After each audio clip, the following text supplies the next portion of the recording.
Hello, everybody, and welcome to the HTML All the Things podcast episode, Vin Diesel and Friends, UX Mania.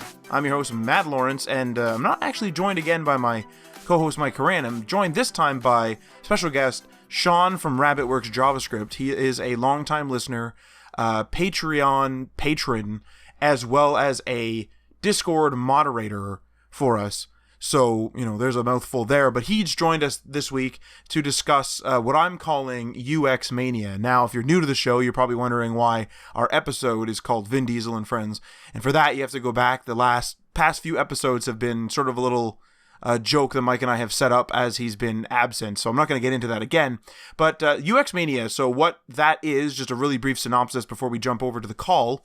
UX Mania is sort of, if you've listened to our past episodes regarding UX, or called UX Considerations, or read my articles called UX Considerations, you'll know that what they are basically little views at different UX things that I've come up with. Like I'll be walking through, for example, I was walking through a hospital and was like, this is kind of an interesting UX situation, and it ended up calling it the newcomer effect, a UX consideration. So stuff like that. So what I've come up with this time are things like, are we getting lazier?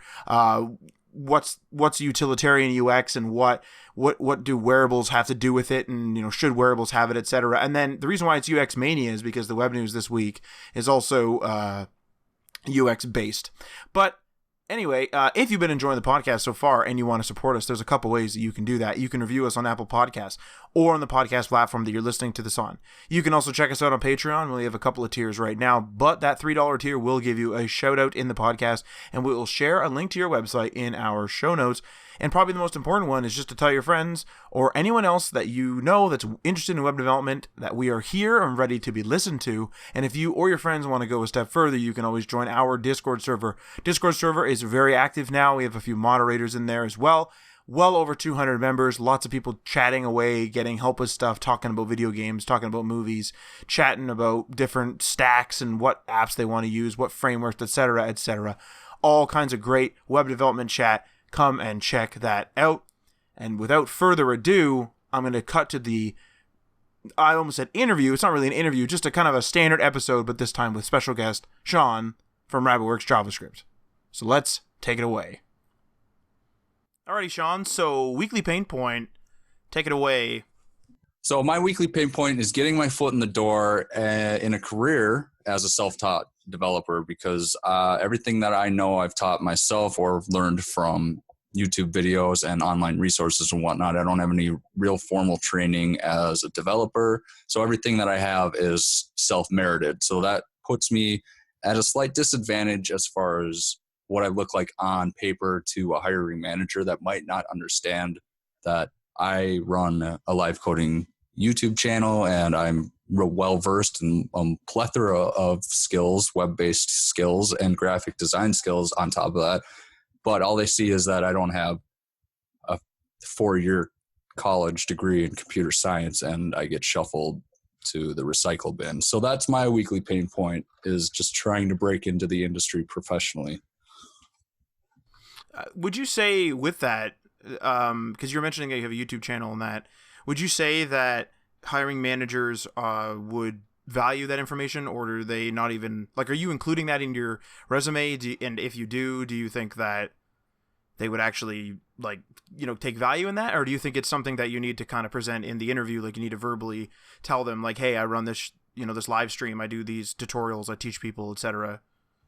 Yeah, I definitely have to. Well, I've definitely found that I get better results when I bring that up manually myself and mention the fact that I do run a YouTube channel where I do live coding and coding videos and all this kind of stuff. Because even though it says it on the paper, it doesn't register until I really bring it up to their attention. And then once that avenue of communication has been opened, then it seems like the whole okay, we can work with you a little bit more starts to blossom a little bit. And then I just run into the roadblock of, there's no junior developer positions that we know of right now. Oh, of course.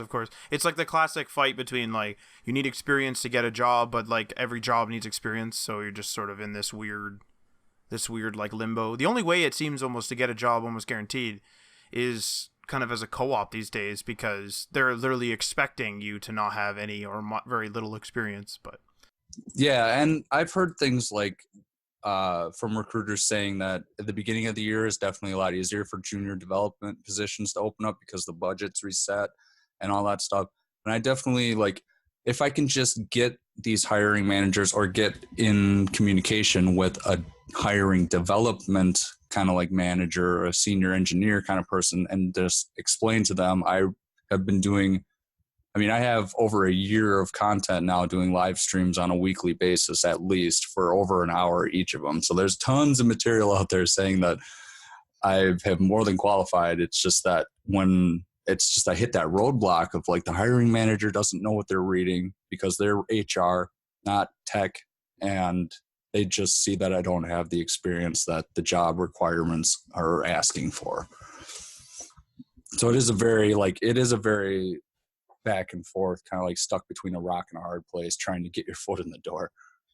have you considered, like, I know that a couple of guys from my college program, they ended up getting hired, as far as I understand it, like out into roles that are of higher requirement than what we actually received from the education like institute.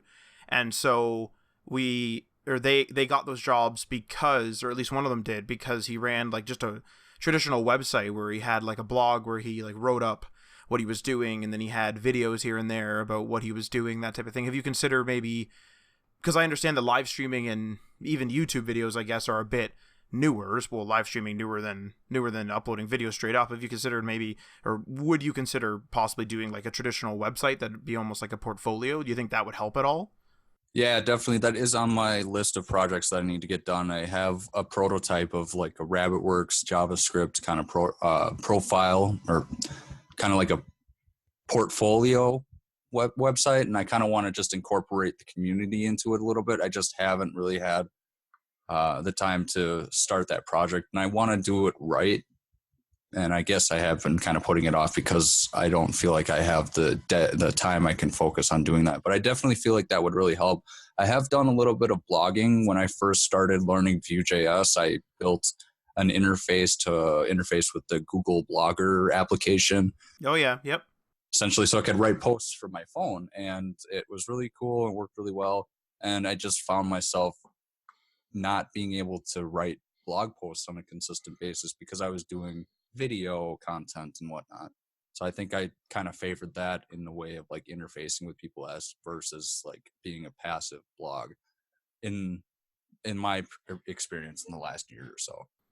Right. Yeah. I mean, it makes sense with the whole streaming medium too, that you would kind of shy away from, because that's a list that's just a lot of content doing streaming, and then also writing, and then there's content in the stream obviously and stuff like that. So it kind of sounds like it'd be a bit hectic.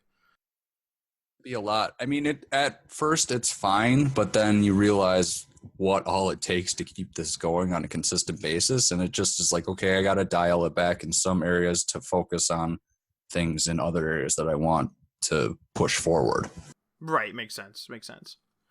For this week, my weekly pain points actually, I'm not necessarily new. I wrote new to business administration management, but it's been more so new to, I guess, almost full-time business administration management. So with Mike gone on vacation, I've just been doing a lot of juggling between calling people and, like, translating technical terms and technical projects to, layman's terms. I've been dealing with a lot of people that are like, interested in things like, hey, we're interested in this, what's it going to take? And been, juggling different tasks, all the way from something as simple as email forms and like some SMTP settings and, real easy email stuff, all the way through, whoa, we need like a full, authentication system redo and like blah, blah, blah. We need security and the whole bit. So it's been a lot of just the administration of all that, more so than the actual technical side. I think I've put off, I have to just make an interface for a website that would normally take me less than a week, and it's been something like 5 weeks or 4 weeks or something like that since I've even done it,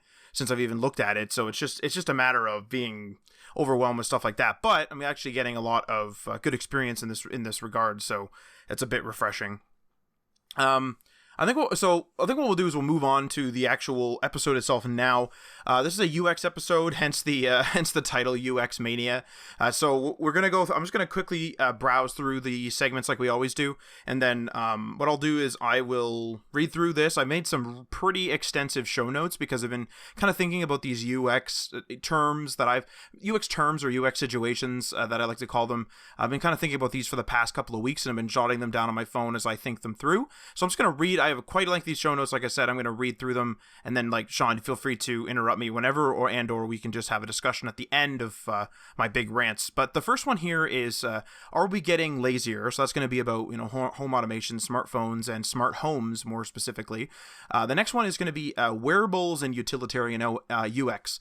So what that means is, the smartwatch is definitely like an accessory to the smartphone. It's not really standalone in most cases, and what it means to be just an accessory and what it means to deliver or have lack thereof utilitarian UX, and I'll get into that. And then our web news, long title on this one too. So it's networking / social media / attending events versus long-term focus-oriented work. And I'm sure that a lot of programmers out there are probably thinking like, oh yeah, we have that problem, but we'll get into that right when we get to the web news. So I'm going to jump right into this first segment. Are we getting lazier? So I'll just start reading here. So smartphone, smart homes, and automation have been growing in popularity over the past, give or take 5 years. Smartphones have basically invaded everybody's pockets at this point, and slowly but surely, smart home tech, in one form or another, are also making their way into more and more households. When starting out, a pretty standard setup, let's say, for a smart home, and sometimes even sold as a beginner pack, is to get a smart speaker, so something like an Alexa unit, a Google Assistant, or something else, and then get a smart switch to control a lamp being turned off and on. Those are often sold together, and one of the simplest implementations of a smart home. And typically when this type of conversation comes up, so if you say, hey, I recently installed these smart switches so my lamps turn off and on with my voice, I'll often hear the phrase, we're getting lazier, aren't we? And this is the phrase and the sort of mindset that I want to tackle in this segment. Are we actually getting lazier? And one of the things I want to do is kind of take it back. So if you look back way before any of this smart home stuff was mainstream, there were massive universal remote controls that some homeowners had to control things like their entertainment system, of course, but also their security system, their garage doors, their thermostats, etc. And this was a pretty niche setup, and it was also rather expensive for the time. However, it did exist, and it was popular enough to have, quite a few companies making remotes and other compatible gadgets to work with those remotes. Overall, this type of setup was always related to the financial quote-unquote upper class that had money to spend on such a system, where the rest of us would just be getting up and actually flipping on and off our individual light switches, or we'd have to run out to the garage and click the button, or maybe use like a little tiny remote that it came with, etc. Those type of things. And even though these types of smart homes back then were very niche, the conversation was rarely, at least in my experience, around, people using them being lazy. I never really heard that. It was always looked at as like a cool gadget or something from the Jetsons I'd hear a lot, or something from the future, things like that.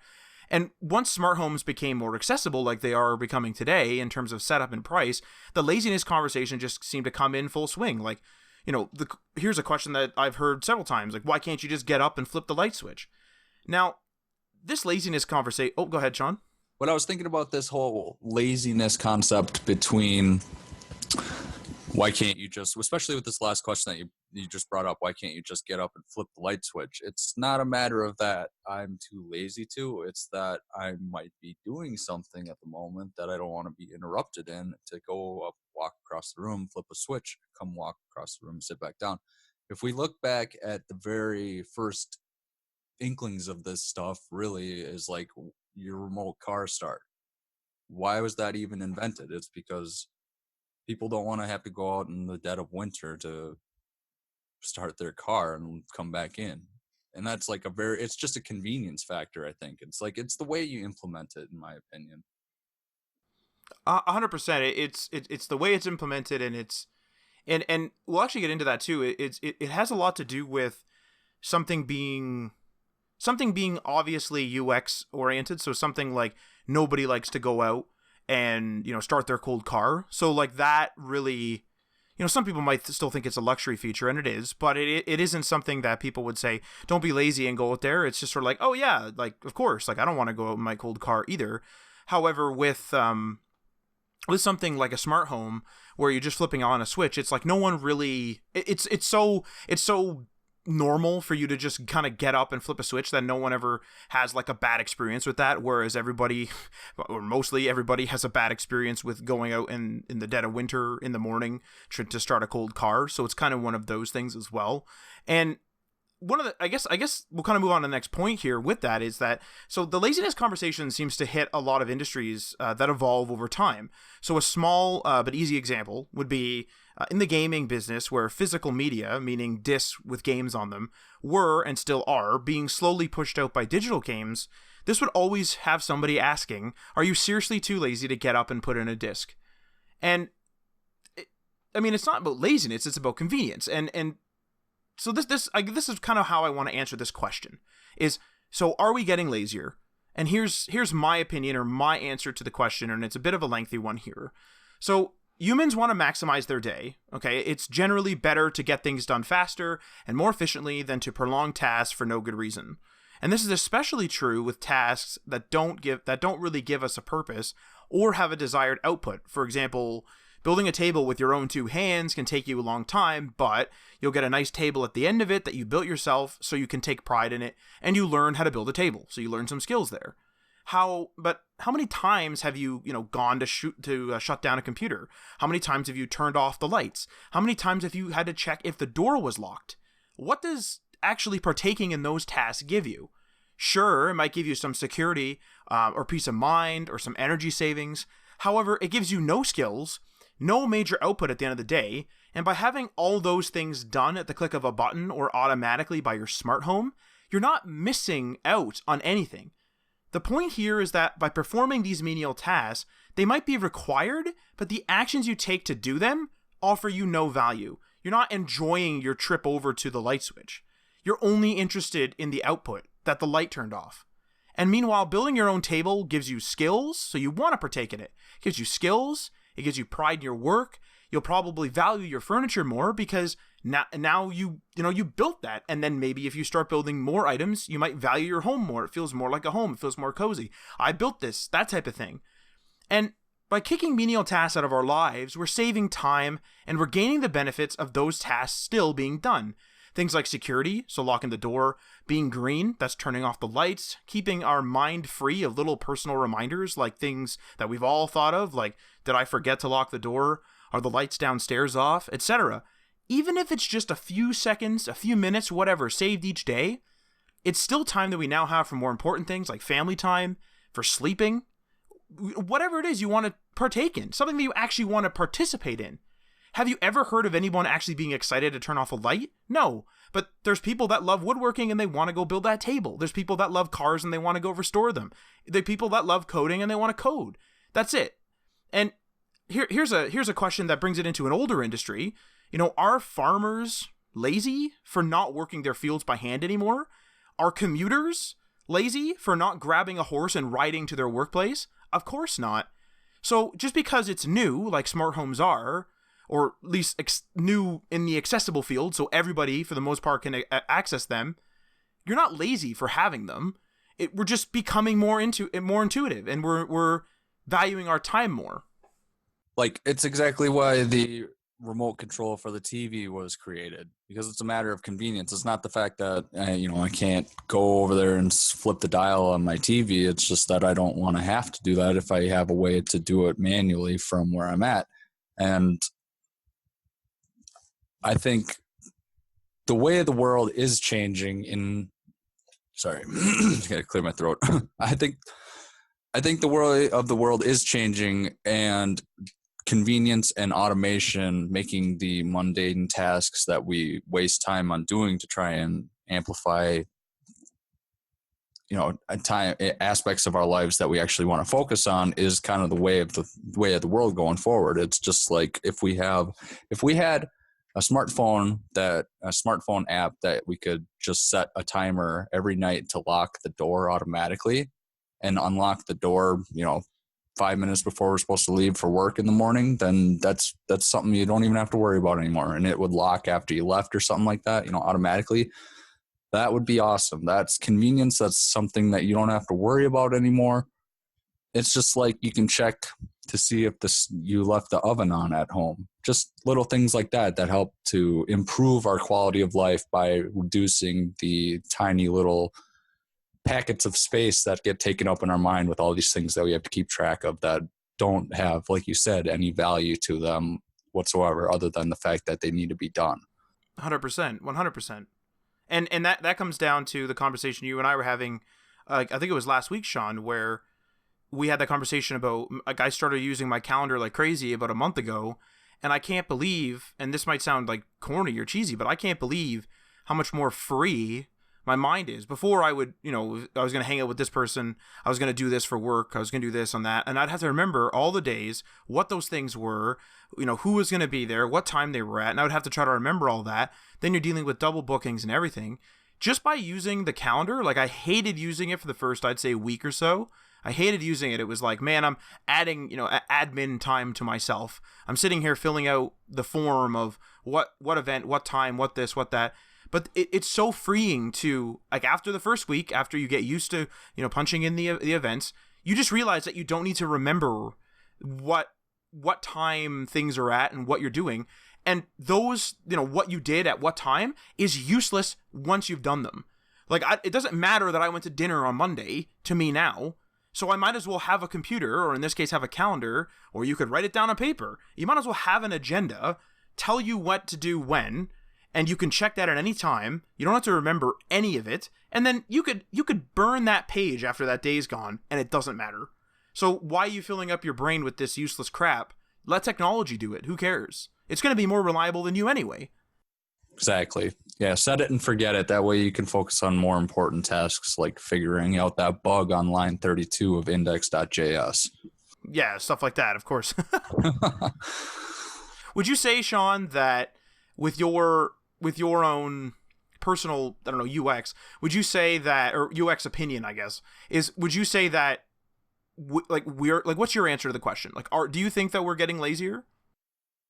I think it's kind of a tricky question for me to answer. I think some people are getting lazier, but I think other people are using it for the potential that it's meant to be.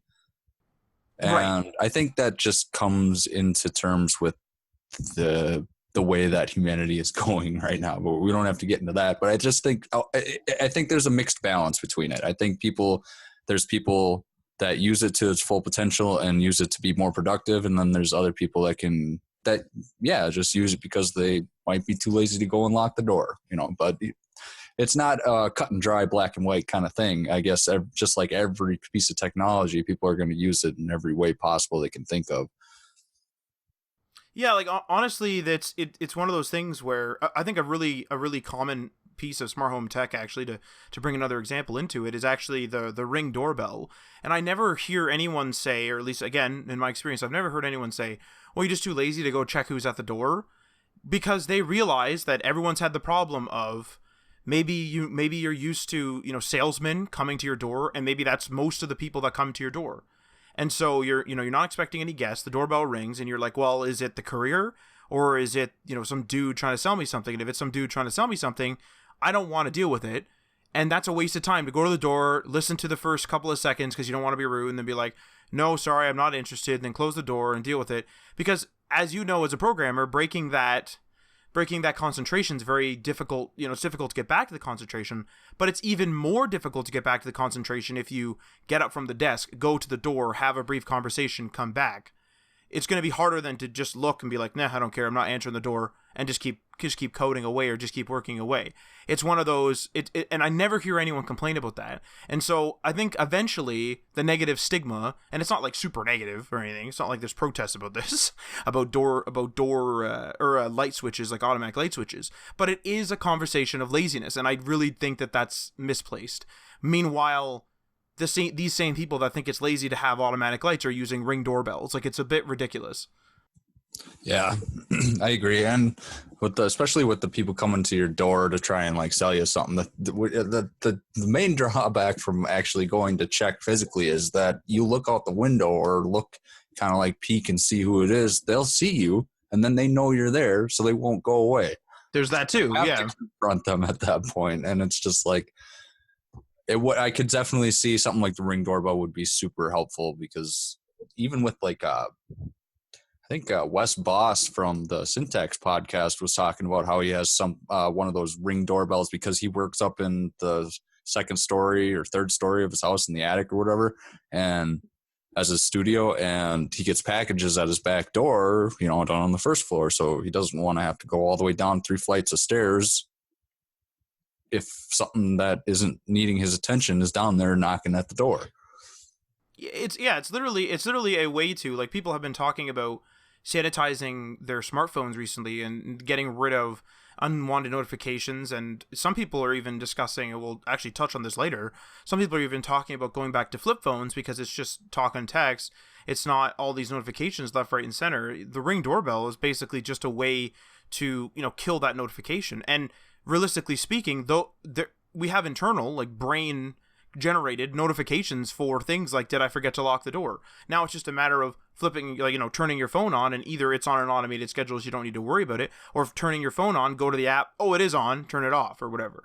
It's just clearing the noise, I would say, and it's making us more efficient without us having to really work harder. You're actually working less. It's not a matter of, I'm going to put on all this extra work.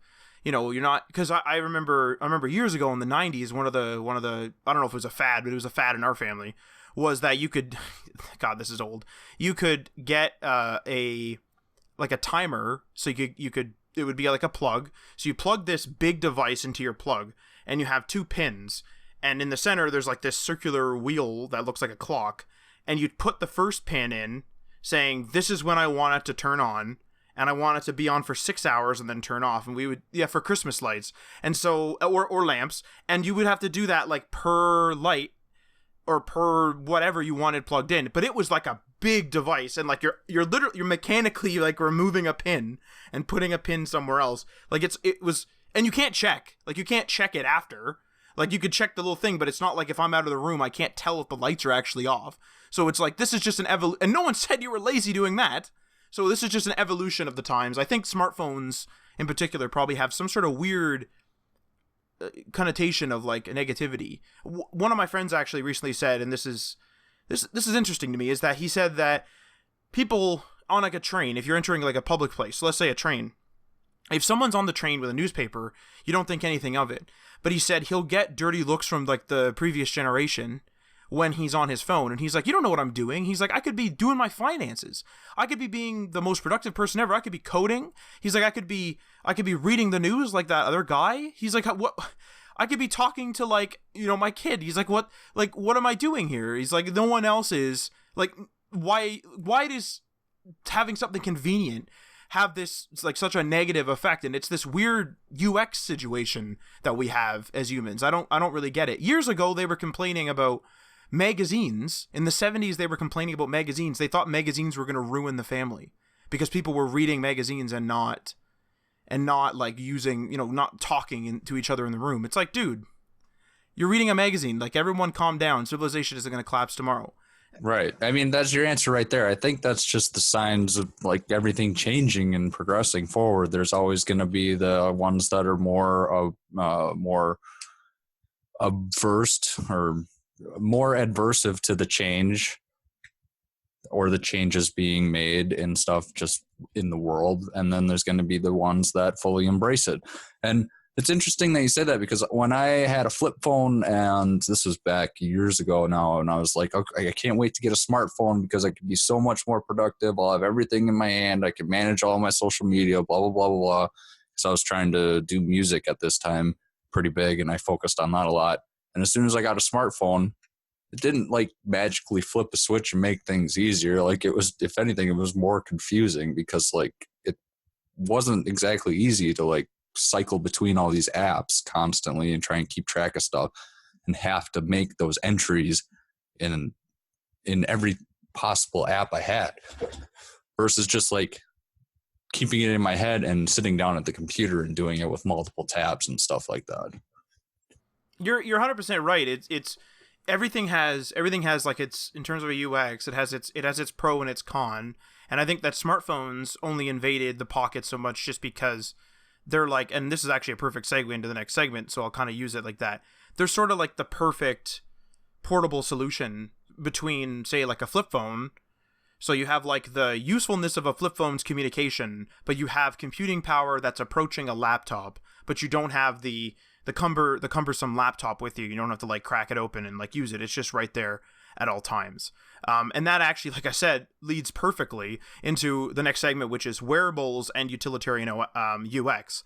So the very first point I was going to make was actually that flip phone versus laptop combination. So we'll move to the next one here, which is, so while like both of them, so flip phones and laptops still have their uses. So flip phones are really good for unplugging from all the apps and all the craziness and all the notifications.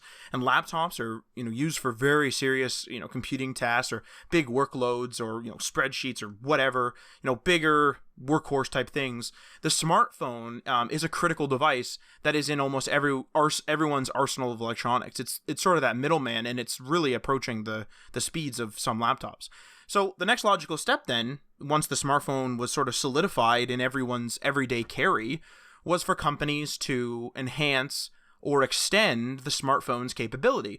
And this is specifically actually feeding off of the wants and the needs of the smartphone users to enhance their UX with things like quick and easy notifications, quick actions, so say like checking in at a location on social media, and media controls, of course, play, pause, whatever.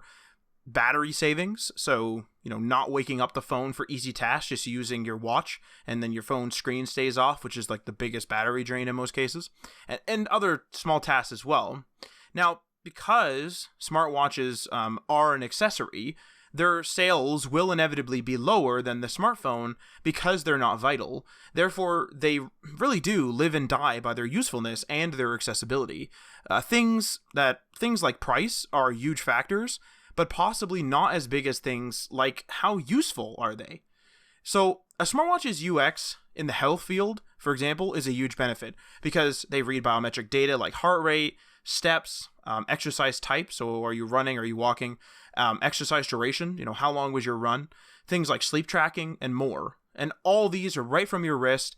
A lot of it gets tracked automatically. You don't need to engage it, and it's really great. And this is actually probably the reason why smartwatches, and more specifically Fitbit, have been able to survive despite their shortcomings in their initial vision, and their initial vision being that ultimate accessory to the smartphone. So smartwatches are notoriously bad at delivering an experience to the wrist that doesn't result in someone pulling out their phone, and this is the biggest hole in their initial vision. So if you have a big email come in, even just a lot of text, you got a big email come in, you got to take out your phone.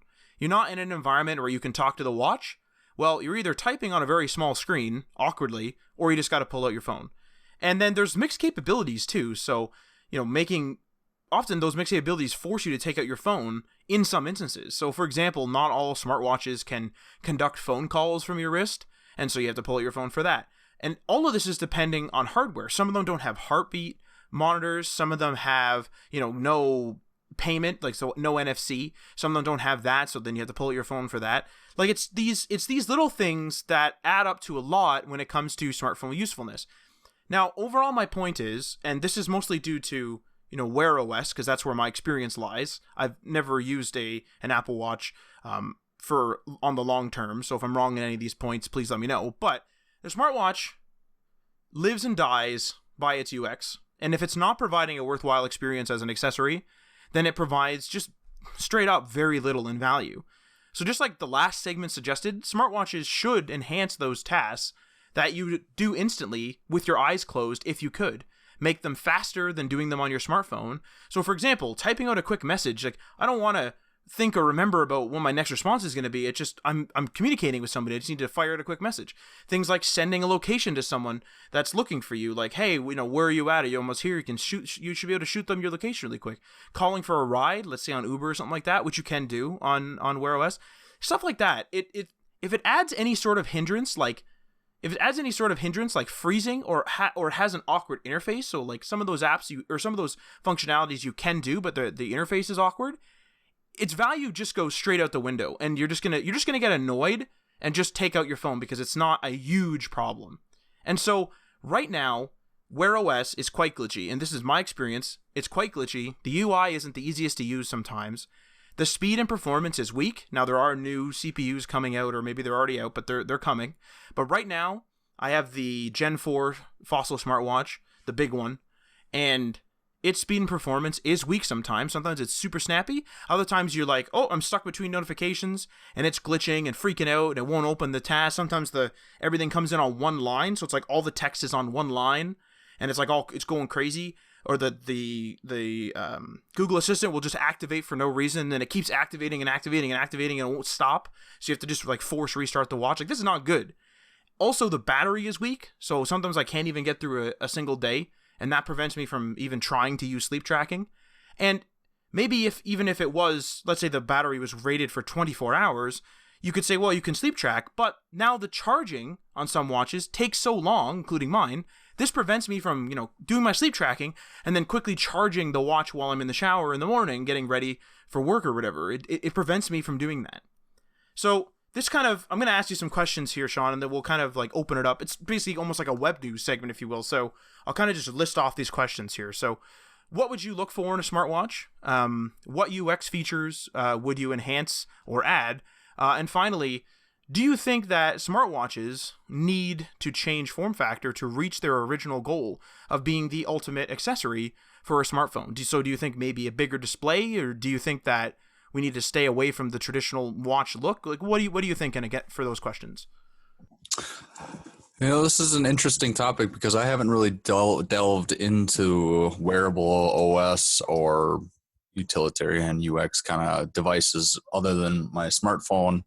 But I see a lot of people wearing smartwatches and stuff, so I have to feel like they have some use. If anything, I guess my ideal would be about, I don't know, the size of a watch, but then it would be able to basically give me the time, be able to show me what kind of notifications are coming in, and if I have a call. And obviously, I think near field communication would be really cool for pending or for paying, making payments and whatnot. So that would be cool. But I'm not 100% sure because I feel like they're trying to drop a product. They're trying to push out a product right now that just doesn't have the technology behind it to make it feasible.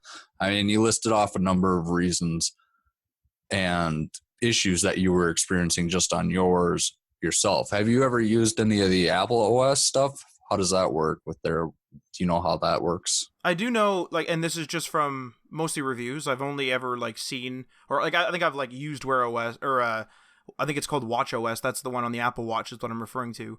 And I've only used it very briefly, but I do know that its experience is better. I know that it's more snappy. I know that it has a square display rather than most Wear OS, which have typically a round display. So it has that UX going for it. It's just a little bit easier, I hear. But its app launcher is really terrible, for example. Stuff like that. I hear that sometimes, for example, the Gmail app, and I don't know how it works on Android because I use the Outlook app, but if you use the Gmail app on your phone, on an iPhone, and then you have an Apple Watch, you can't expand the email too much. So if you have a lot of text, it just gets cut off and you just have to pull your phone out. Interesting. Yeah, I think everything that would be inside of the Apple ecosystem would probably work pretty well between their smartphone and their Watch OS because it's inside of that Apple ecosystem. Gmail not necessarily inside of that ecosystem, so probably is running up to issues there. And I think where more of the instability comes from is just the whole Android platform and how fragmented it is, and just stuff doesn't work properly together because of the minor nuances in the base code of the operating system. Yeah, it's a really good point. We still got, we still have random battery drain on Android phones. Exactly. And I don't know if you mentioned this when you were going through it, but you were mentioning that the new Wear OS stuff is going to be coming out with new CPUs in them. So hopefully that will really help to push that performance up to a point where it's actually feasible to use and it's not falling over because the processor is being overloaded. I mean, you got to think that the processor is pretty small and pretty limited in its capabilities right now, but AMD and Intel and have been working on their new 7 nanometer architecture stuff. So I would not be surprised to see some of that technology going into the Wear OS stuff coming up soon, because that's going to make it go a heck of a lot faster in a lot less space, physical space on a PCB or a printed circuit board.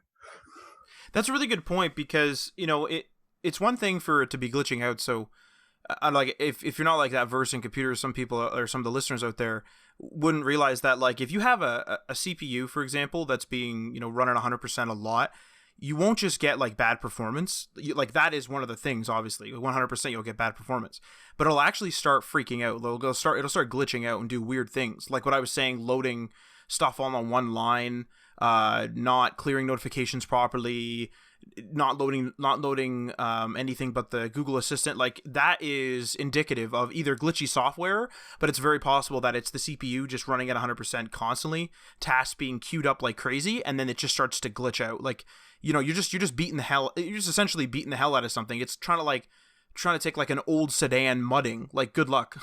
Like, it'll work, but like, good luck. Like, you're gonna probably beat that car all the hell. You're not gonna get very far. You're not gonna get very far. It's literally it's basically that equivalent. And so that's one thing. Now, with that being said, like, if that's like a big problem, like if it's not glitchy software and it's just the performance or the lack thereof, and that's why it's getting so glitchy, I would say it's gonna work.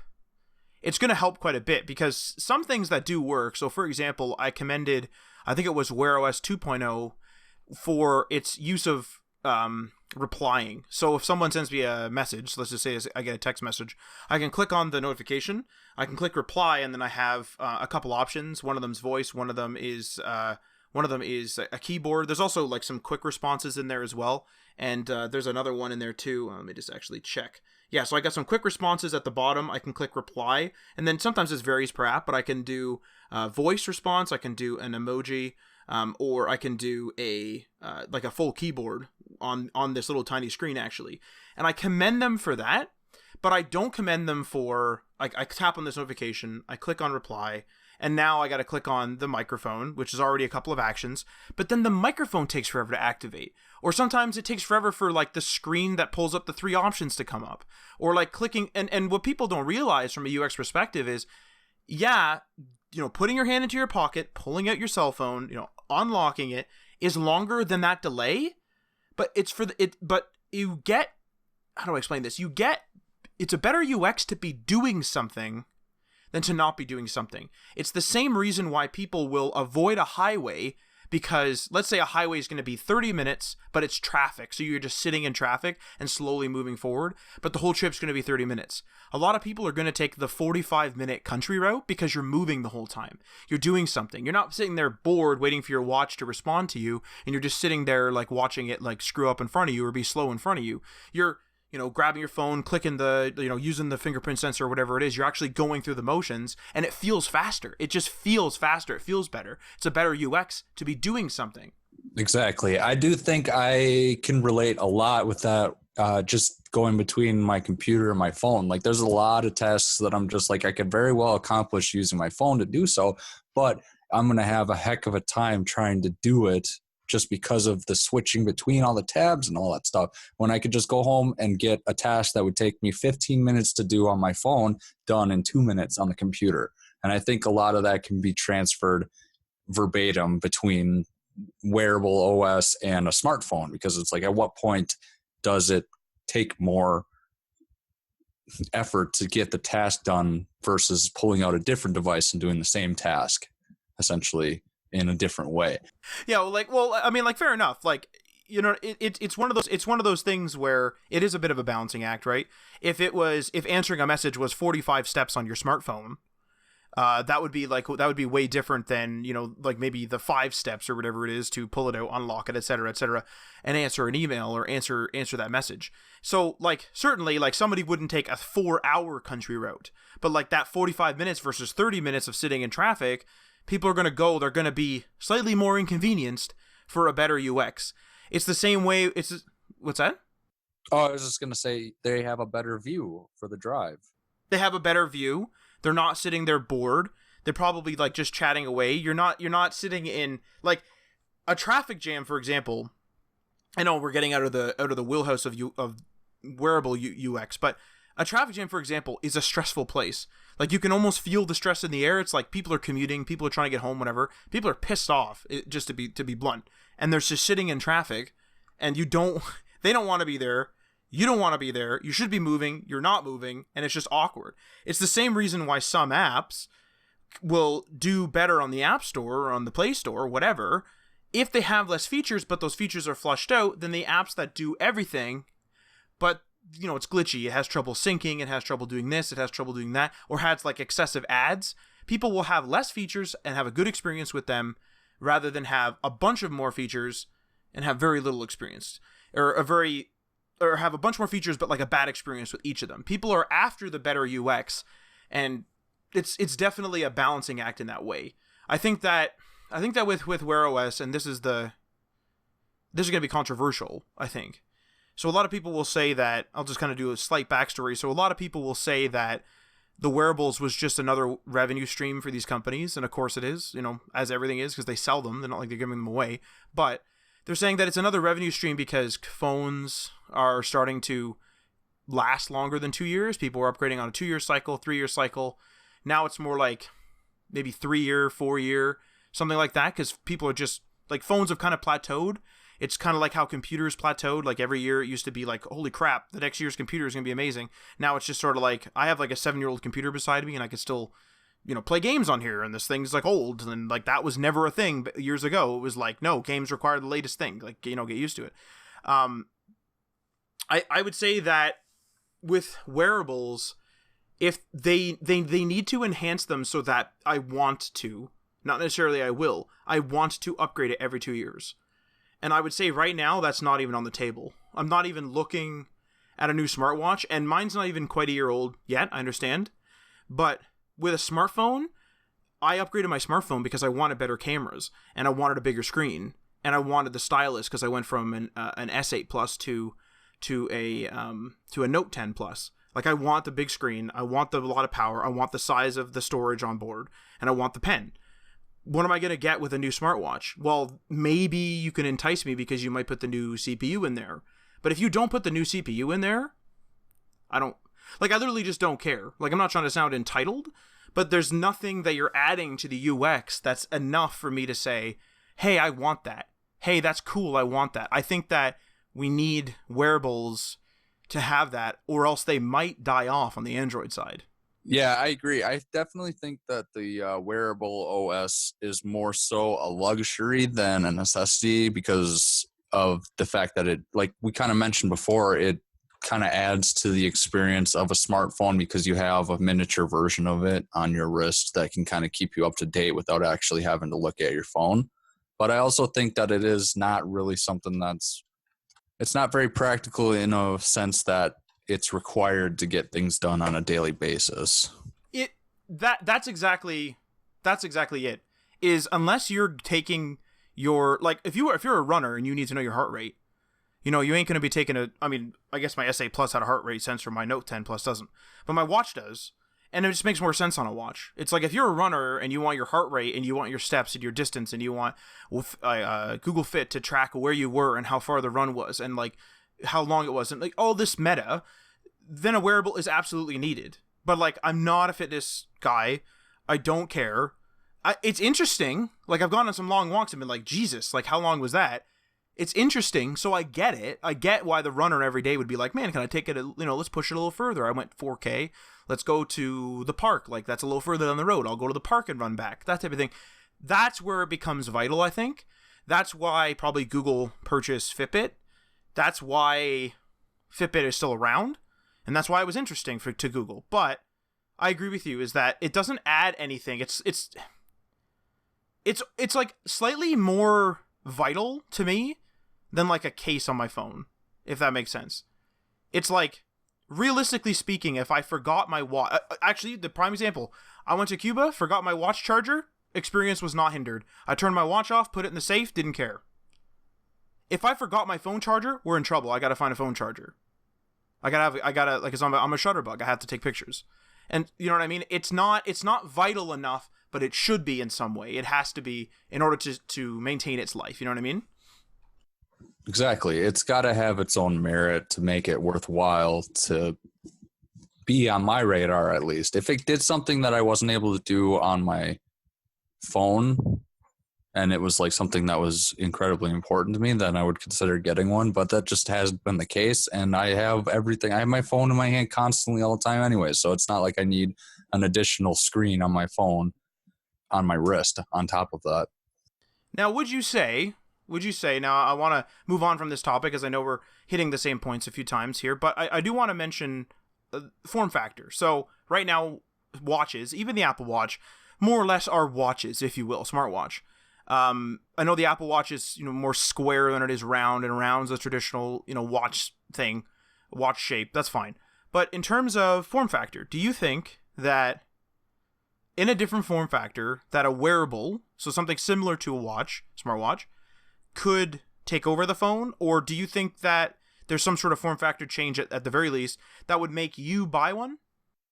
Yeah, so to be honest, I think that the Apple design is more appealing to me, being so that it's square versus like a round or a circular kind of display. Because when you go to a circle, you're cutting off like at least 30% of your screen real estate or image real estate when you're coming to graphic design and all that stuff, just like these square images versus round images for avatars and stuff like that. Like, you cut off a whole lot of real estate when you go to a circle, and I feel like having that square and that extra bit of screen space might help.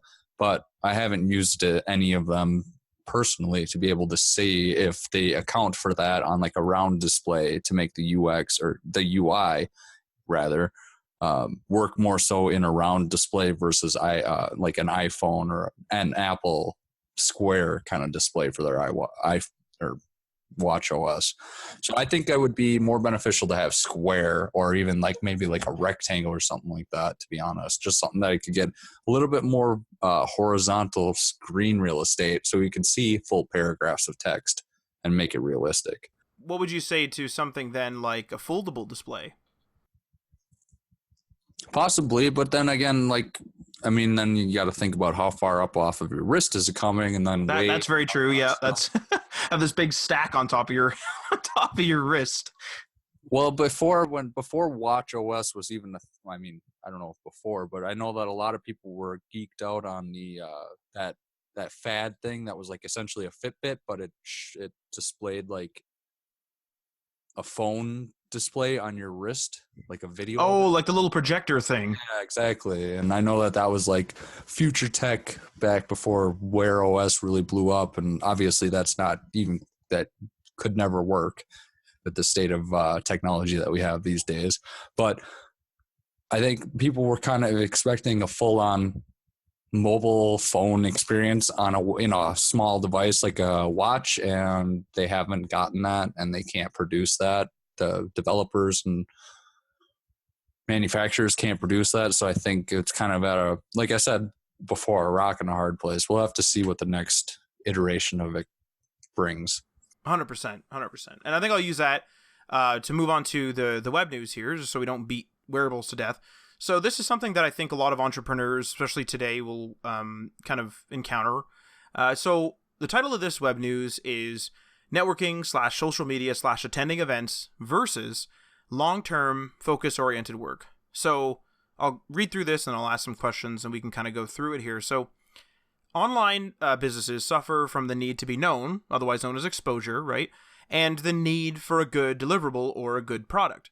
Now, oftentimes, these important yet generally conflicting needs are overwhelming for smaller businesses due to their required time dedication. So, for example, should you go to that conference to network, maybe drum up a little business, or should you fix some glaring bugs in your software? It's so easy to get caught up in the buzz of networking, doing something like going to a popular conference, making a bunch of social media posts while you're there about what you were doing, what did you have for lunch, who you met, etc. Or even just spending all your time, let's say you don't go to the conference and you just spend all your time making content for social media. It's one of those things where people don't realize that that content on social media, whereas a lot of it's easy, sometimes it's not. If you're a person that let's say just works from home, how hard is it right now? Like make a TikTok right now. If you're listening to this and you're in your home office, make a TikTok right now.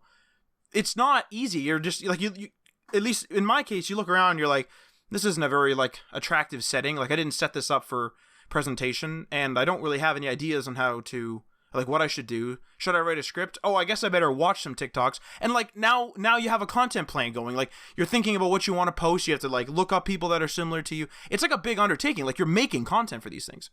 And all this time working on exposure, okay, can really hurt your product.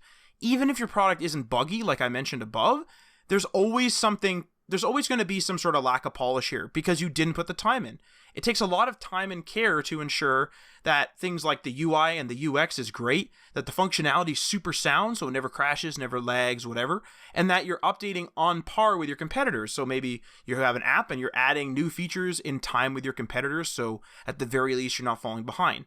And with that being said, it's hard to dedicate a bunch of time to features that no one is going to see due to lack of exposure. So could you imagine being like, I'm not going to do the social media thing. I'm not going to do anything. I'm just going to sit here and work on my app. And you work on your app for 100 hours. And then you're like, well, no one looks at this. So why am I polishing this? And then you get, it's the same side effect of if you undercharge your clients and then you're just not motivated to help them. But if you're charging them a fair rate, you're okay with helping them a little extra because you're like, well, they paid me $1,000 or whatever. I'll help them out this afternoon. No problem. And that type of thing. So with that being said, I have a couple of questions that I'll go through here. How much time should be spent on product development? So something like UI, UX, coding, user research, etc. versus how much should you be worrying about exposure? And then the next set of questions, we'll go back through them, but like I said, I'll go over them. These are specific for Sean. So Sean, as an online entrepreneur, how do you balance marketing your streams and tutorials versus making the lesson plans and scripts that you might need to write? And some sub questions: what would you change about your current plan with your current resources? If there are any changes that you'd make, why would you make them? And last question here, I know this is a lot. If you had unlimited resources, what would the balance between the social media, et cetera, versus long-term focus-oriented work look like? And just a brief footnote. As a brief footnote, the reason why I am comparing the social media aspect versus the long-term focus-oriented work is because in programming, as we all probably know, you can get your best work done when you're just sitting at your computer and just banging out those features and fixing up your UI, UX, and the whole bit. So Sean, take it away with all those questions. All right. So I guess we'll start with the first one. How much time should be spent on product development, i.e. UX, UI, coding, user research, etc., versus how much time should I be worrying, or we be worrying about exposure? And I guess so, to kind of preface this whole thing, I've kind of moved away from social media as a creator, as far as obviously I'm on YouTube as my main source of content, but I when I first started out Rabbitworks, I was on Instagram, which I had a pretty decent following for. I had a Facebook page and I had Twitter as well. And I just found that I just wasn't able to give myself enough time to focus on those, and it just kind of got set by the wayside. The most I was ever really doing was posting to Instagram, and that just ended up kind of being, I don't want to sound negative, but it was almost like a waste of time, because Instagram in general was one of those very black hole-y type social medias. It was really hard to get people to go to external places from social or from Instagram. So that was one of the main struggles that I found with that. And I decided that due to some personal reasons on like how I feel about the companies running those apps and just the results that I had been getting over time using them, I decided that I was going to step away from trying to do that kind of stuff. And as far as like marketing, I guess you could say, and just focus on content, being just cranking out live streams, focusing on projects and stuff like that, and trying to like maximize on actual content versus like marketing on it. And I guess to kind of answer one of those, the question about like the current plan that kind of coincides with this answer is like with my current resources right now, if I could change anything, I would probably start posting consistently onto the social media platforms and whatnot. But I just don't see myself doing that with the time that I have. If anything, I'll probably go back to Instagram at some point. But I also find that there's a lot of toxicity in these platforms that I would rather just not even be a part of. So that was kind of also weighing in on my decision to kind of step away from the social media aspect of everything. But that being said, I think it's definitely important to balance it. I think that if you can, I think ideally what I would try and shoot for is probably like a 2/3, 1/3 focusing on 2/3 focusing on the product that I'm bringing out, actual code and lesson plans and all that good stuff, versus like, and then like 1/3 of that time being spent marketing and networking and all that stuff.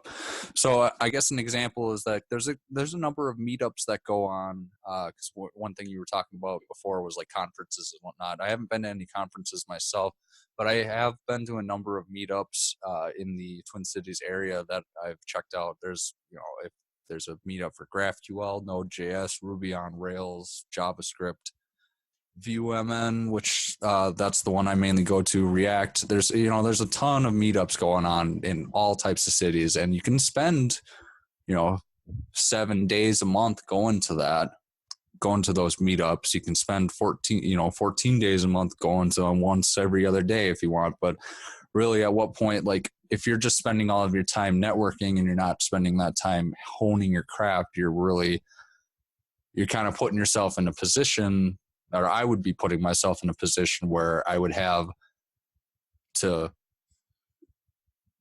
walk instead of talk. You know what I mean? Yeah, of course. It sorry to interrupt, but like one quick question would be then, because you would prefer to focus on the content, would you say that just because like you have to title stuff and that type of thing, would you say that you're now focusing more on SEO because you're not focusing on social media? Yeah, I guess you could say that. I mean, I spend a lot of time trying to optimize my videos on YouTube as far as like tagging and discovery and whatnot. Like I actually quite recently, actually about 2 months ago, up until that point, I had been playing some quiet music in the background, like lo-fi hip-hop beats and stuff that I listen to when I'm coding, and I had that playing in the background, and I always thought that added kind of something nice to it. But all of my videos were being demonetized. Yeah. Therefore, when you get demonetized on YouTube, you don't get recommended. And so I decided that I was going to stop playing the music, even though I really enjoyed having the music in the background. Some people didn't care for it, but but to each their own. But I decided that I was going to stop doing that, and instantly my like subs went up from like 312 to like 380 in the next 2 weeks over, just because I was being more discoverable with my content and focusing on that, making one of those decisions to put something that's a personal preference aside in order to kind of fully maximize my exposure. That makes a lot of sense. Like it's really I want to say celebratory, but that's the wrong word. It's really encouraging. There's the word. To see when you identify a problem. So like you did the music thing and then you kill it. It's really great and encouraging. I keep forgetting the word encouraging. It's really encouraging to see such a bump in stats when you do something right away, right? Sometimes it takes forever for that change to make any difference, and so you're not really even sure at the end of the day, like, was it that thing I changed that fixed it? So like that's really encouraging in that regard.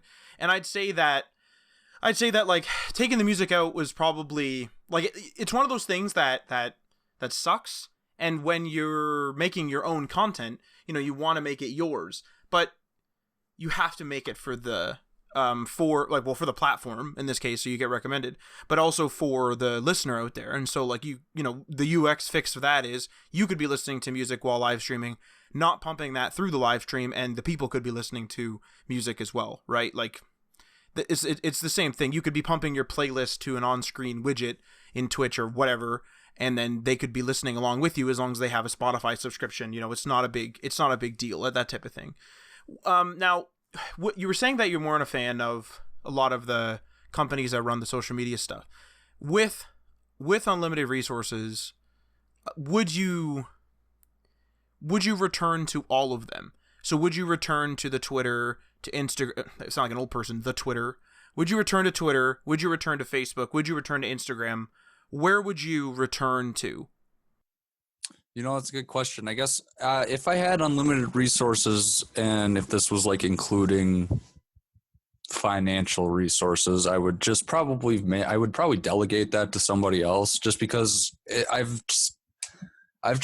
me personally, I've just gone so far away from the whole retweet social media norm that it's just really hard for me to get back into it, even for a business perspective. So unlimited resource, I'd probably delegate that to somebody else, to be honest, just because it's somebody else who's it's their thing to do social media, and they know how to play the game. And that's really what it comes down to. If I want to circle back to like the changing of, figuring out a problem and finding a solution, making changes, and then seeing a result with that. It's really about figuring out how to play the game in a lot of aspects, and not just content creation, but in programming and in your career, figuring out how to play the game and to put yourself to, maximize your potential and effectiveness, essentially. One thing I did want to talk about, as I didn't think I answered, was that when I do work on my streams, and when I first started out doing streaming, it was completely raw, unedited stuff. Well, it's not edited because it's live stream, but it was unpolished stuff. Essentially, I was just live coding without a mic on, just working on random stuff and for hours on end, and had music playing in the background. And slowly, I've kind of shifted my perspective to, okay, I'm just going to stream whenever I'm coding on stuff, to now I have some user interaction and I want to explain to them what I'm doing, but I also don't want to just be working on some random project that they're completely lost in the scope and context of everything. So I decided that what I wanted to do, instead of doing like these, 5 to 7 minute videos on, okay, we're going to talk about variables and JavaScript and numbers and this and that, just little snippet videos, which is fine. I feel like YouTube has a plethora of that. And what I wanted to bring to the table is, okay, we're going to build these projects. We're going to build these applications from start to finish. We're going to see how it goes. I want to bring the errors and the mistakes and the real life coding to people and show them how I process through things, versus showing them, okay, we're going to build this to-do app and I edited out all the errors and all the coding, and I have like 3 prototypes that I've done beforehand, and so everything works perfectly. But that's not the way it works in the real world. That's not the way it works in real coding. You're going to run into bugs. You're going to run into issues. It's inevitable. That's just the way it goes. Right. And I want to be able to show that process of solving these issues, figuring out how to go about reasoning about errors and stuff like that, and going through the whole process, not just, this is how you do it perfectly. And I think being able to pivot towards that kind of concept. So when I start a new project, I'll usually try and go into it with some sort of prototype already coded out, so I have kind of like a falling point to work from. But as far as like a script or anything like that, I don't really bring anything. I've tried doing scripts in the past, and I was, botched that terribly. So I just decided to just ad-lib it.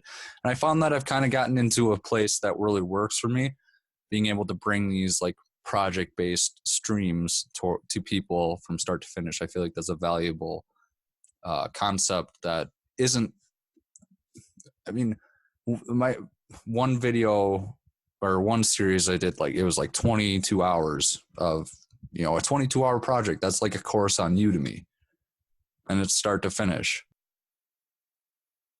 So that's kind of what I pivoted to. That's kind of what I want to bring to people, and that's what I've been doing. And I feel like it's starting to resonate with the people that do come into the stream and see what I'm doing. So I think that's a big, important aspect of it. And that's also what works for me as like a content creator, I guess you could say, is it doesn't necessarily work for me the best to try and like record videos of me doing it and then edit it down to this, nice little package with a bow. It works better for me to kind of like be live and on the spot and like interacting with people and stuff like that. It works better for me, but it might not work better for the next guy who's doing it. So it's just kind of, you got to figure out what works best for you and roll with it. Well, what's super interesting about you saying that is I actually just recently had a conversation with a client where he was concerned about, like, he wasn't really working on his social media aspect of anything, but he was more so working on the content, and we were seeing positive results. And it sort of seems like that's what you're doing, where, I mean, you're not really necessarily concerned about your social media presence, but what you're doing is you are working on the content where, just cutting out music or doing something where, like, people like real things now. They like to not have, the sort of reality TV. They want, like, real TV, if that makes sense. And so you showing the real organic way of doing things, it's not rocket science to say, like, oh, Sean's just showing his full procedure. But from a content creator perspective, that's actually, like, really in tune with what people are looking for right now. And what that shows is that you're working more on your content, and the fact that it's growing means, sure, like, of course, YouTube, the platform, is helping you with that, but I mean, where else you can upload it? But you're not sitting there worrying about, I need to hit the latest hashtags, I need to worry about the latest trends. Is Instagram organic dead? Do I need to go to LinkedIn? Like, these are things that Mike and I have concerned ourselves with, where I'll be watching videos for hours, not all one day, but hours, where I'm literally sitting there learning how to, grow on Instagram. Like, what hashtags do I use? What do I do? I don't want to do anything scammy, but I want to do it right. I want to do it according to the platform. And then sure enough, like 2 weeks later or whatever, maybe a couple months later, comes along, oh, well, Instagram's algorithm screwed us all out of this. So anything you've been doing is dead, and, like, you're going to get shadow banned or something. And now we have to go and do this whole other thing. And it's just like, you're putting all of this work into something that, like, yes, exposure means a lot, but your bubble can be popped at any time by just a random algorithm change. And it's not Instagram being nefarious. It's them changing the platform, just like any app would update. It's just the way it is. And it's just a matter of, like, you putting work, and, like, anyone else putting work, into their content, is a way, actually, of getting exposure. As long as you have some sort of outlet where people can access you, and as long as there's, good SEO, in your case, tags and that type of thing, you don't need the best exposure necessarily, because, like you said, you cut out music and bang, your subscribers went up by like 10% or whatever it was. Like, you got a good amount of subscribers from that. People are liking the new content. And so it's almost like building your content and evolving it over time, so that it's not perfect the first time, but it strives for perfection over time. That's almost to the point of like trying to get exposure. Like, it's the same way how, like, the guy who's on Instagram today, let's say he's a photographer, so it makes sense. He's on Instagram, he's posting stuff. He could also be on Flickr. He could be on Visco or whatever the hell. I think that's a photography app. God, I'm old now. He could be on Visco, like, whatever. Like, he could be on all of these things, and all these guys, like Gary Vee and stuff, they'll all say, like, I don't know if you listen to Gary Vee at all, but they'll say, go to TikTok, go to LinkedIn, that's where you need to be. Instagram organic is dead, whatever, blah, blah, blah. Like, I'm not quoting him. This is just stuff I've heard because I've listened to his content piecemeal. And so it's just like, this is getting exhausting. For someone who doesn't do it every day, and for someone who just wants to create good content, I think that as long as my content's being put out there, it's good enough. And I should be concerned but not worried about the networking so much as I should be creating good content, because I can maybe get a viral clip or snippet of the show, let's say, of the podcast, put that on Instagram or put that wherever, on Twitter, it goes viral, people show up. If they see the rest of the show was crap, they're out of there. And then that virality got me no audience because they don't want to stick around. So like the slow burn is more sustainable. There's more. I keep on my microphone here. The slow burn is more sustainable than the like, let's worry about all the trends. Let's worry about like Twitter and stuff. Like we do that all. We do Twitter, Instagram, LinkedIn. Like we do all that. But like I'm not worried about it, if that makes sense. And go ahead, sorry. Yeah, no, and I think that's a really good point because where I can relate to that a lot is I see a lot of coding YouTube channels specifically that it seems like every week they're releasing a new series on, okay, now we're doing this, and now we're doing this technology, and now we're learning React, and now we're learning GraphQL, and now we're going to look at Svelte, and blah, blah, blah, blah, blah. And I'm just like, okay, that's fine, great. You're catering to all the good stuff. But like, again, it comes back to those, okay, well, there's a 3 to 5 minute video snippet of how to do something at the very basic level. And it doesn't really go into much detail or in like a real life actual coding scenario. And I feel like at that point, you're just trying to like maximize on what's trending and whatnot. Whereas the approach that I've been taking is, if anybody's checked out my YouTube channel, obviously, you know that I focus heavily on Vue.js. So if anybody wants to learn anything Vue related, if they search up, Vue, hopefully I'll come up and they'll have not just one small series on, okay, this is how you do Vue.js, mixed with, 15,000 other different technologies. They're going to see multiple projects all working in Vue and talking about, like, I guess the most trending I've ever done was talking about that functional API for Vue 3 coming out and stuff like that. And I've been talking about doing like a Vue 3 series because that's trending. But again, that aligns with my ultimate goal of like producing Vue.js content. So it's not like, okay, Angular 15 is coming out next week. We got to learn Angular 15 so I can bring it to the people, because that's nobody looking for RabbitWorks is looking for Angular. That's a really good point. Is you're focusing on Vue and everybody else seems to be, and I'm not saying that like you're a pioneer. I'm sure other people are doing this too, and like we're not pioneers. Like Mike and I aren't pioneers either. Like there's other programming podcasts, but I think what our type of business is, so you're my business and a bunch of other businesses out there are like surely as well, is that we're almost treating it more like an art form. I would say not that we're drawing, or not that we're geniuses. We're not the Picasso of videos or podcasts. I'm not trying to say that. I'm not trying to toot my own horn. But what I'm saying is I think our approach is more that, like, if podcasts stopped trending, like if it just stopped growing so much, I can't see myself or Mike ending the podcast short of literally our show getting 0 listens. If no one's listening, then maybe we're kind of done. But we're not going to we're not going to necessarily follow the trend of no one's podcasting these days. We're all doing 10-minute videos or something on IGTV. So like everyone go to IGTV. Yeah, exactly. It's like, as long as there's some sort of market for this, like we're going to evolve, we're going to change, and like some stuff I'm saying that we're not doing, we might do in the future. I'm not saying that.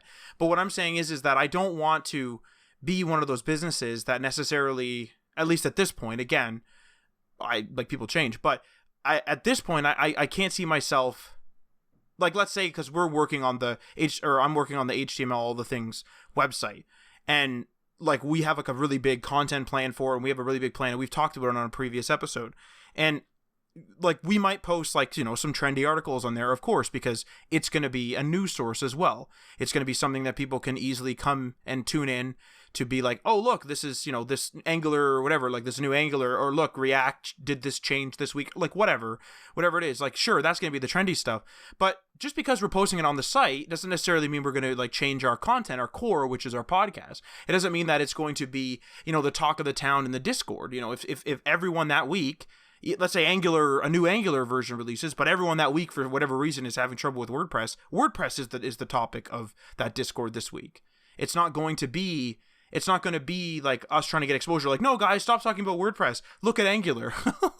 Yeah, no, and I think that's what you have that kind of concept going for you guys already, being kind of like web news and HTML, all the things, this is like current events and web development kind of stuff. You have that ability to be able to post a trending topic, article, or blog post or whatever, and have it be relevant. Where if I were to just do like a random, okay, this is what I think about, the new version of Angular or whatever, then it would be completely off basis. It wouldn't make any sense. Whereas something for you guys, because you're more of a broad topic, you have that like news kind of thing going on, all aspects of news, tech related and whatnot going. And so it's more open kind of like platform, which in a way that can be nice, because it can, open your possibilities up to all different types of topics to be talking about, versus kind of having to be in sort of a pigeonhole.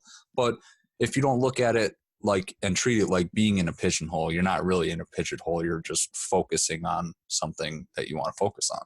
Exactly. And I'm actually like with that being said, I'm actually super interested to the listener out there.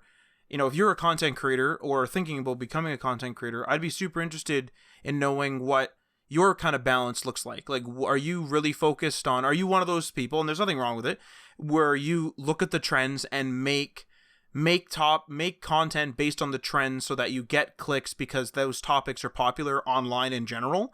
Or are you the type of content creator that goes, no, I'm going to, maybe you're a photographer, I'm going to take my photos, or no, I'm going to make my app the way I want it to. And, barring, some fixes for UX, of course, you got to make sure the UX is good.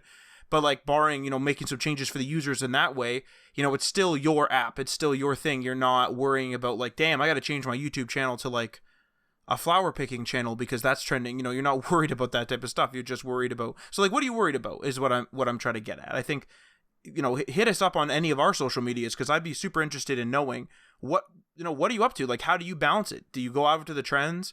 Are you going after the events? Are you going after the TikToks and the Instagram videos of the world? Or are you just worried about, let's make some quality content and just tweet about it here and there type of thing?